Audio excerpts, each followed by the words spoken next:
दोस्तों, आज एक बहुत बड़ी खबर सामने आई है। भारतीय जनता पार्टी के नेताओं को टेंशन देने वाली खबर, नरेंद्र मोदी की रातों की नींदें उड़ा देने वाली खबर। गृह मंत्री अमित शाह जब ये खबर सुनेंगे तो बैठकों का दौर शुरू हो जाएगा, मीटिंगों पर मीटिंगें शुरू हो जाएंगी। भारतीय जनता पार्टी के नेताओं के लिए आज की ये खबर जो मैं बताने वाली हूं इस वीडियो में, वो चुनौती भी है, चेतावनी भी है। जिस तरीके से समझना चाहते हैं समझ लें, वरना आगे चल करके टेंशन बढ़ सकती है, आगे चल करके हालात और भी गंभीर हो सकते हैं।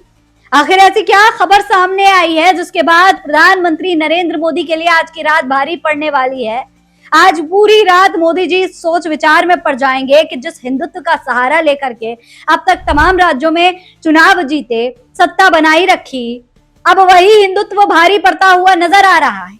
आखिर ऐसा क्या हुआ है, किस तरीके से भारतीय जनता पार्टी के नेता इसके बारे में चर्चा कर रहे हैं, कोर्ट ने इस पूरे मामले पर क्या कहा है, मामला आखिरकार है क्या, सब कुछ बताएंगे आज के इस वीडियो में विस्तार से। इसलिए वीडियो को पूरा जरूर देखिएगा। सलाम नमस्ते, मेरा नाम फरीन अंसारी है और ये खबर आप द नेशन 360 पर देख रहे हैं। दोस्तों, आज एक बहुत बड़ी खबर सामने आई है। दोस्तों, भारतीय जनता पार्टी का इतिहास उठाकर अगर आप देख लें तो आप देख पाएंगे कि भारतीय जनता पार्टी को हर बार हिंदुत्व के नाम पर खूब वोट मिले, हिंदुत्व का सहारा खूब लिया गया, देवी देवताओं के नाम लिए गए, कभी गौ माता के नाम पर, कभी हिंदू राष्ट्र के नाम पर भारतीय जनता पार्टी सत्ता में बनी रही। लेकिन इस बार कुछ ऐसा हुआ कि इस हिंदुत्व के सहारे शपथ लेना भारतीय जनता पार्टी के नेताओं के लिए मुसीबत बन गया। भारतीय जनता पार्टी को इसका खामियाजा भुगतना पड़ा। आज जो खबर सामने आई है दोस्तों, वो छोटी मोटी खबर नहीं है, क्योंकि भारतीय जनता पार्टी के 20 नेताओं का, 1 2 3 या 4 नहीं, 20 नेताओं की शपथ कैंसिल हो गई है। ये बहुत बड़ी बात है, भाजपा के लिए सोच विचार करने वाली बात है, टेंशन वाली बात है। खबर क्या है उस पर आपको गौर करना चाहिए। देखिए, हिंदुस्तान टाइम्स की खबर के मुताबिक केरल हाईकोर्ट ने देवी देवताओं शहीदों के नाम पर ली गई तिरुवनंतपुरम नगर निगम के 20 बीजेपी पार्षदों की शपथ को रद्द कर दिया है। इसने ऐसे ही मामले में कांग्रेस के एक पार्षद की शपथ भी रद्द की है, लेकिन 20 भाजपा के नेता हैं, अकेले 20। कोर्ट ने कहा है कि उन्होंने शपथ देवी देवताओं, शहीदों और राजनीतिक आंदोलनों के नाम पर ली थी, जो कानून के अनुसार गलत है। इसने कहा कि इनको अब दोबारा शपथ लेनी होगी, यानी कि अब ये पार्षद दोबारा से शपथ लेंगे तब इनकी शपथ स्वीकार की जाएगी। कोर्ट का ये फैसला इन पार्षदों के खिलाफ अदालत में दायर याचिकाओं पर आया है। बार एंड बेंच की एक रिपोर्ट के अनुसार ये याचिकाएं तब दायर की गई थी जब 21 दिसंबर 2025 को तिरुवनंतपुरम नगर निगम के बाद शपथ ग्रहण समारोह में बीजेपी के कई पार्षदों ने शपथ गुरुदेव, भारत माता, काविलम्मा, अट्टुकलम्मा, श्री पद्मनाभस्वामी, अयप्पा जैसे देवी देवताओं के नाम पर शपथ ली थी। कुछ ने अपने राजनीतिक संगठन के शहीदों के नाम पर भी शपथ ली थी। दोस्तों, इस पूरे मामले पर जस्टिस पीवी कुन्नी कृष्णन ने फैसला सुनाया है। उन्होंने अपने फैसले में कहा कि कानून में साफ साफ लिखा है कि पार्षद शपथ भगवान के नाम पर या बिना किसी नाम के केरल म्यूनिसिपल एक्ट 1994 के तहत तय फॉर्मेट में सोलोमन एफर्मेशन पर ले सकते हैं। अदालत ने साफ कहा है कि देवता, नेता, शहीद या किसी खास नाम का जिक्र करके शपथ नहीं ली जा सकती है, यानी साफ साफ मना किया गया है। उसके बावजूद शहीदों का नाम लिया जा रहा है, देवी देवताओं का नाम लिया जा रहा है और फिर शपथ लेंगे तो इस तरीके से कैंसिल हो जाएगी। कोर्ट ने आगे ये भी कहा है दोस्तों कि शपथ लोकतंत्र में बेहद अहम होती है।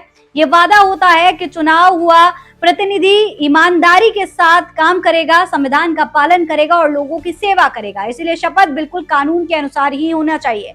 ये बात कोर्ट ने एक बार फिर से दोस्तों आप देख लीजिए किस तरीके से भारतीय जनता पार्टी को नेताओं को समझाई है कि ये देश लोकतंत्र से चलता है, किसी धर्म से नहीं चलता, किसी जाति से नहीं चलता, लोकतंत्र से चलता है। और लोकतंत्र में हर धर्म, हर जाति के लोग आते हैं। आप किसी एक देवी देवता का नाम लेकर, किसी एक शहीद का नाम लेकर, किसी एक विचारधारा का नाम लेकर के शपथ नहीं ले सकते, क्योंकि आपको देश के हर नागरिक की सेवा करना है, अपने राज्य के, अपने शहर के उन नागरिकों की सेवा करना है जो हर समुदाय के मिले जुले लोग हैं।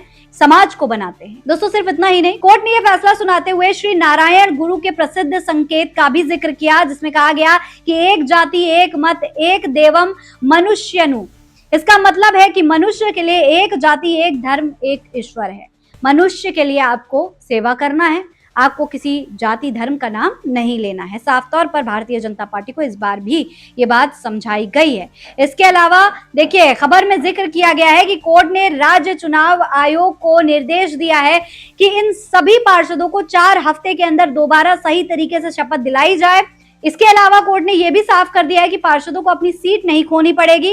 इसके साथ ही अदालत ने यह भी साफ कर दिया है कि उन्होंने अब तक जो भी काम किए हैं वो केरल म्यूनिसिपैलिटी एक्ट की धारा 531 के तहत वैध माने जाएंगे। सिर्फ नई शपथ लेकर वो अपना काम जारी रख सकते हैं, यानी उन्हें अपना शपथ दोबारा से लेनी है, शपथ हो जाएगी, उसके बाद वो जिस तरीके से काम कर रहे थे वैसे ही काम जारी रख सकते हैं। दरअसल आपको बता दूं दोस्तों कि सीपीआईएम के पार्षद एसपी दीपक ने बीजेपी पार्षदों की शपथ के खिलाफ याचिका दायर की थी। सिर्फ इतना ही नहीं, एक और याचिका कांग्रेस के पार्षद के खिलाफ भी दायर की गई थी, जिस पर सुनवाई हुई और कांग्रेस के भी एक पार्षद की शपथ को कैंसिल किया गया। सबसे बड़ी बात यह दोस्तों कि यह फैसला इसलिए अहम है क्योंकि यह साफ करता है कि चुने हुए पदाधिकारियों को शपथ लेते समय व्यक्तिगत देवी देवताओं का जिक्र नहीं करना है, किसी नेता का जिक्र नहीं करना है, किसी राजनीतिक प्रतीक का जिक्र नहीं करना है, किसी विचारधारा का जिक्र नहीं करना है। आपको शपथ पूरी तरीके से तटस्थ और कानून के अनुसार लेनी है। जब भी शपथ लें तो इन बातों का ध्यान रखें। इस बार जो ये कदम उठाया गया है वो आने वाले समय में भारतीय जनता पार्टी के नेताओं के लिए एक मिसाल साबित हो सकता है। दोस्तों आपको बता दें 2002 और 2003 में केरल के विधायक उमेश ने श्री नारायण गुरु के नाम पर भी शपथ ली थी। उस दौरान भी यही हुआ था। केरल हाईकोर्ट ने शपथ अमान्य घोषित कर दी थी। सुप्रीम कोर्ट ने भी पुष्टि की थी कि शपथ संविधान के शब्दों से भटक रही थी। इसके अलावा 2023 में कुछ बीजेपी नेताओं में गौमाता, सेवालाल, वीरूपाक्ष, सुवनेश्वरी आदि के नाम पर भी शपथ ली थी और उस दौरान भी यही हुआ था। विपक्ष और याचिकाकर्ताओं ने इसे असंवैधानिक बताया। कर्नाटक हाईकोर्ट ने संबंधित पीआईएल खारिज की, लेकिन बहस उस दौरान भी चलती रही। 2026 में पश्चिम बंगाल में भी ऐसा ही कुछ हुआ था। सीएम पद की शपथ में ममता बनर्जी ने ईश्वर और अल्लाह कह दिया था, जिसके बाद उनके शपथ को भी कैंसिल करने की बात पर चर्चा हुई थी। तो इस तरीके से तमाम मामले सामने आ चुके हैं, तमाम बार इस तरीके की घटनाएं हुई हैं और इस बार भारतीय जनता पार्टी के 20 नेता इस मामले में घिर गए। 20 नेताओं को ये करना भारी पड़ गया। अब आखिरकार कोर्ट का इस पर फैसला आ चुका है। सवाल यह है कि क्या आगे आने वाले समय में भारतीय जनता पार्टी के नेता इससे कुछ सबक ले पाएंगे, कोई सीख ले पाएंगे। हर बार ऐसी खबरें सामने आती हैं, खासतौर पर भारतीय जनता पार्टी की तरफ से तो लगातार ऐसी खबरें सामने आती हैं कि कभी किसी देवी देवता का नाम लेना, कभी चुनाव के भाषणों के दौरान हिंदुत्व का जिक्र करना, हिंदुत्व के सहारे वोट मांगना बहुत आम बात है। तो अब भारतीय जनता पार्टी के नेताओं के लिए ये बहुत बड़ी चेतावनी है। अगर अभी समझ गए तो ठीक है, वरना आगे चल करके ये और भी मुश्किलें खड़ी कर सकते हैं। इस पूरे मामले पर आप क्या कहेंगे, कमेंट बॉक्स में लिखकर हमें जरूर बताएं। फिलहाल इस खबर में इतना ही। जय हिंद, जय भारत।